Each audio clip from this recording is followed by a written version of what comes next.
This channel does not promote any violent, harmful, or illegal activities. All content provided by this channel is meant for an educational purpose only.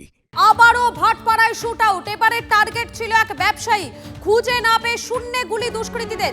শহরে সোনার খনি কোথায়? Great eastern trading কোম্পানির cost to cost অফারে, যেখানে সবাই পাবে assured gifts আর গোল্ডেন বক্স খুললেই জিতবে বাম্পার গিফট। সাথে EMI up to 36 months, cashback 26,000, exchange আর 75% পর্যন্ত ডিসকাউন্ট। তাই বলছি, এই ডিটেকটিভ দাদার পাক্কা পছন্দ। গ্রেট ইস্টার্ন ট্রেডিং কোম্পানির কস্ট টু কস্ট অফার। আজই যান গ্রেট ইস্টার্ন ট্রেডিং কোম্পানিতে। TNC apply. পুলিশ আসার আগেই চম্পট দেয় দুষ্কৃতীরা। আরো একবার জানাবো আপনাদের, ফের ভাটপাড়ায় শুট আউট। টার্গেট ছিল এক ব্যবসায়ী, তাকে খুঁজে না পেয়ে শূন্যে গুলি দুষ্কৃতীদের। আমরা সরাসরি কথা বলে নেবো আমাদের প্রতিনিধির সঙ্গে। তবে তার আগে আপনাদেরকে জানাবো, আবারও ভাটপাড়ায় শুট আউট। টার্গেট ছিল ব্যবসায়ী, খুঁজে না পেয়ে শূন্যে গুলি দুষ্কৃতীদের।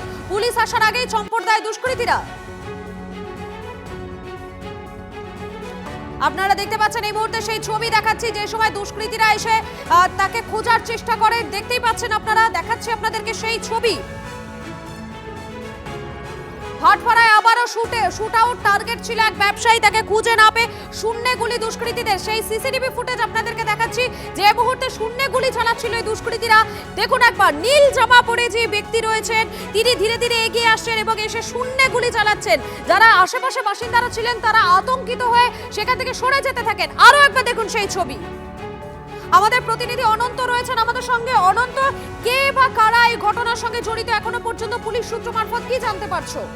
দেখো, পুলিশ এই অপরাধীদের খোঁজার জন্য তারা রাতভর তল্লাশি চালাচ্ছে।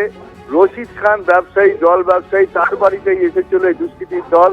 বাইকে চেপে তাকে না পেয়ে তার বউকে শাসায়, তারপরে তারা শূন্যে একটা গুলি চালায়। যে ছবি ভাইরাল হয়েছে সিসিটিভি ফুটেজ, সেই ছবি ভাইরাল, যেটা টিভি9 বাংলার হাতে। সেই ছবি দেখেই পুলিশ তদন্ত শুরু করেছে। যদি এখনো পর্যন্ত কেউ গ্রেপ্তার হয়নি, তবে এমন ঘটনায় কিন্তু ভাটপাড়ায় আতঙ্ক আবার ছড়ালো। একেবারে ধন্যবাদ তোমাকে।